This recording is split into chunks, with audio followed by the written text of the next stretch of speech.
বলো তো দেখি পতাকায় মোদের কয়টি রং আছে? শিক্ষক এসে শুধালেন হেসে দ্বিতীয় শ্রেণীর কাছে। একসাথে মিলে সব ছেলে বলে চিৎকার করে জোরে, তিনটি বর্ণ রয়েছে রাঙানো জাতীয় পতাকা জুড়ে। শ্রেণীর পিছনে বেঞ্চের কোণে শিশু ছিল এক বসে। পতাকার মাঝে 5 রং আছে, বলল সে মৃদু হাসে। কথা তার শুনে বাকি শিশুগণে হেসে খায় লুটোপুটি। শিক্ষক রেগে বলেন হেঁকে, বোঝাও কি করে 5টি? মাথা নিচু করে ভয়ার্ত স্বরে সরল শিশুটি বলে, উপরে গেরুয়া, মাঝখানে সাদা, সবুজ আছে তার তলে। আর আছে আঁকা গোলাকার চাকা, নীল রং আছে এতে। শিক্ষক বলে, এটিকে ধরলে তবুও হচ্ছে 4টে।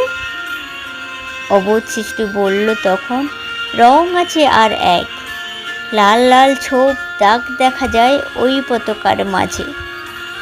বাবাকে যখন আনলে ওরা কফিন ঢাকা খুলে, জোড়ানো রয়েছে দেহখানা তার পতাকা আর ফুলে। রক্তের দাগের ছিল লাল ছোপ ওই পতাকার মাঝে। এই নিয়ে মোট হলো 5টি, এবার তো ঠিক আছে? সরল শিশুটির জবাবখানি কাঁপিয়ে দিল বুক।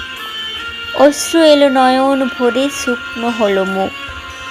আজও যারা দেশের জন্য করছে বলিদান, স্বাধীনতার শহীদ সম তাদের অমর প্রাণ। হয়েছে স্বাধীন, পেরিয়ে গেছে 70টি বছর, দেশ বাঁচাতে যাচ্ছে যে প্রাণ, রাখছি কি তার খবর?